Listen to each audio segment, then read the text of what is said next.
విశాఖ నగరంలో పలుచోట్ల కుండపోత వర్షం కురిసింది. అల్పపీడనం బలహీనపడ్డప్పటికీ నగరంలో భారీ వర్షం పడింది. దీంతో లోతట్టు ప్రాంతాలు జలమయమయ్యాయి. రోడ్ల మీద వర్షపు నీరు చేరడంతో వాహనదారులు తీవ్ర ఇబ్బందులు ఎదుర్కొంటున్నారు.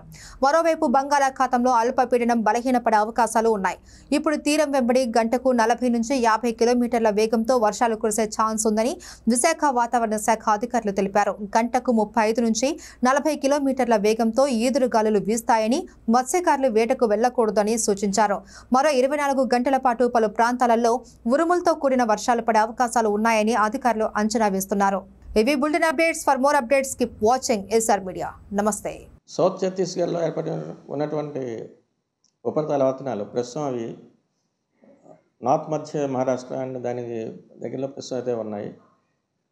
అలాగే మరొక trough is also running from north మధ్య మహారాష్ట్ర నుంచి బంగ్లాదేశ్ వరకు కూడా across Jharkhand and Gangetic west Bengal.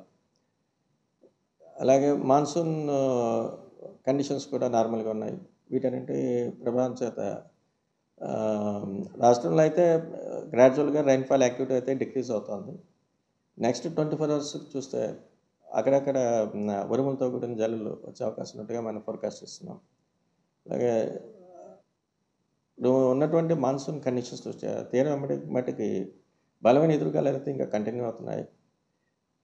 అలాగే గంటకి 35 నుంచి 45 కిలోమీటర్ల వరకు కంటిన్యూ అవుతున్నాయి. వీటి కారణం చేత తీరంబడి ఉన్నటువంటి కంప్లీట్ ఆంధ్ర తీరంబడి ఉన్నటువంటి మత్స్యకారులందరూ కూడా వేటకు వెళ్ళొద్దని చెప్తున్నాం.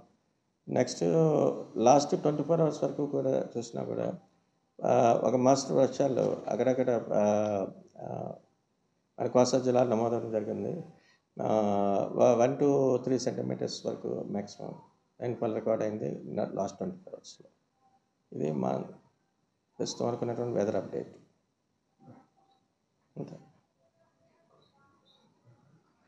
సార్. ఏ జిల్లాలోని ఎక్కువ శాతం వర్షపాతం పడ్డది చెప్పాలి?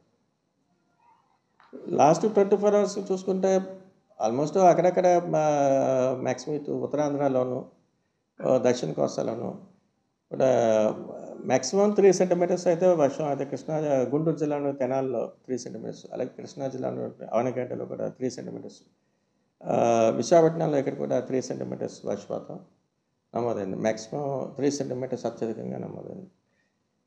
అక్కడక్కడ అది కూడా అక్కడక్కడ నమోదవడం జరిగింది లాస్ట్ 3 days. ఎందుకంటే ఆల్రెడీ 2 days బ్యాక్ ఏర్పడినటువంటి అల్పపీడనం అది బలహీనపడి ప్రస్తుతం మనకి ఉపరితల ఆవర్తనాలు మాత్రమే కనిపిస్తుంది.